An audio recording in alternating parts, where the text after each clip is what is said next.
Bismillahirrahmanirrahim waxaanu wanaagsan dhageystayaal saaxiibayaal meel kasta oo joogtaan ku soo dhawaada barnaamijka falanqaynta caalamka xilidan oo kala aad ka daawataan warbaahinta Naafici Show aynu ku horeynaa filosoferka siyaasadeed ee Ruushka Alexander Tagin ayaa hadal uu jeediyay waxa uu ku yiri internetka waa inaan qof walba si fudud loo siinin dadku waa in ay bartaan sida saxda ah ee loo isticmaalo qofka waa in uu maskax ahaan iyo akhlaaq ahaan u diyaar garooba ayuu yiri internetka waxauna intaa ku daray sababtoo ah marka si tartiib uu ugu noolaado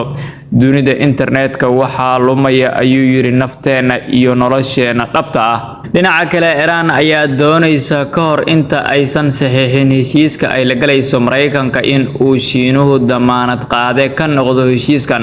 taas oo ka dhigan Shiinuhu in uu marayo tijaabadii ugu adkeyd oo ay Iran ka doonayso Shiinaha in uu noqon karo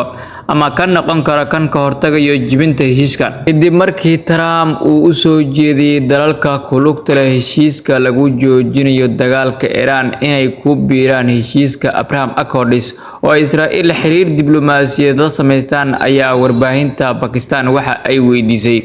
wasiirka difaaca ee Pakistan Khawaja Asif in ay Pakistan ku biirayso heshiiskan waxa uu yiri sidee ayaad u heshiin kartaa dad aan xitaa hal maalin lagu kalsoonaan karin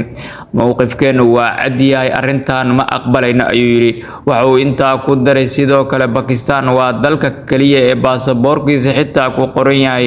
ama ay ku qoran tahay laguma tagi karo Israa'iil baro luqadda Ingiriiska maanta adigoo kalsooni sare isku qabo hadda waxa la jooga xilli Ingiriisku uu noqday luqadda ugu muhiimsan ee lagu shaqeysto waxna lagu barto laguna safro adduunka oo dhan haddii aad ku riyoonayso mustaqbal ifiyo oo furan barashada luqadda Ingiriiska waa furaha ku horseedaya guul iyo fursado aan xadidnayn macadka barashada luqadaha ee Blue Screen Online wuxuu ku hayaa koorsooyin luqadda Ingiriiska oo ka kooban sida bilow dhexdhexaad iyo dhameystir koorsooyinkan waxaa si xirfadaysan kugu baraya macallimiin xirfad leh iyadoo xoog lagu saarayo ku hadalka luqadda Ingiriiska si kalsooni leh qorista iyo akhriska si habboon oo sax ah maqalka iyo fahamka luqadda si qoto dheer xirfadaha nolosha iyo shaqada ku saleysan haddaba haddii aad danaynayso barasho barwaaqo ku horseedo ka bara Blue Screen Online oo guji calaamadda WhatsApp ee hoose